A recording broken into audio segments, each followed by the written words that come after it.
Dad is girl Rinku नेहमी म्हणतात सगळेजण की मुलगी ही वडिलांसारखी असते किंवा वडिलांची छाप लेकीवर असते.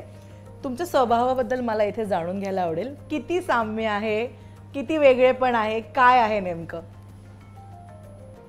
नाही, बऱ्यापैकी आमचं साम्य आहे. ते डान्स करते, मी डान्स करतो. तिला म्हणजे ह्या क्षेत्राची आवड आहे, मला त्या क्षेत्राची आवड आहे.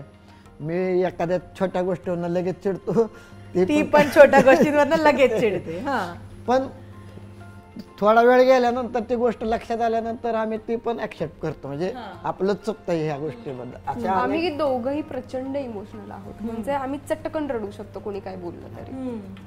ते म्हणजे भांडू शकतो तेवढ्याच वेगाने.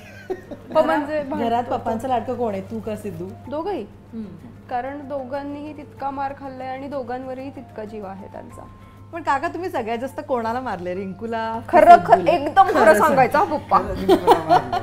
रिंकूला मारलं. खूप मार खाल्लाय, तुला का सांगू. का पण? हे बघ, मला एका मॅडमच्या वर्गात बसायचं नव्हतं. मी त्यांचं नाव नाही घेणार कारण त्या खूप लिहायला द्यायच्या. हो, म्हणजे सगळ्यांना कळालं असेल की त्या एकमेव होत्या 4थी पर्यंत ज्या खूप लिहायला द्यायच्या. आणि अ गट होता.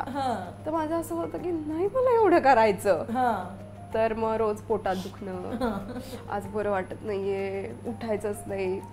मग एक दिवशी पप्पा शाळेपर्यंत सोडायला आले आणि मी रडायला लागले की मला त्या वर्गात नाही बसायचं. पप्पांनी तिथेच मारलं मैदानात, पण तू तिथे जा. पण मी इतकी हट्टी की पुन्हा 4 वर्षांनी मला हवं त्या वर्गात, 4 दिवसांनी मला हवं त्या वर्गात मी जाऊन बसले. म्हटलं मी नाही बसणार तिथे.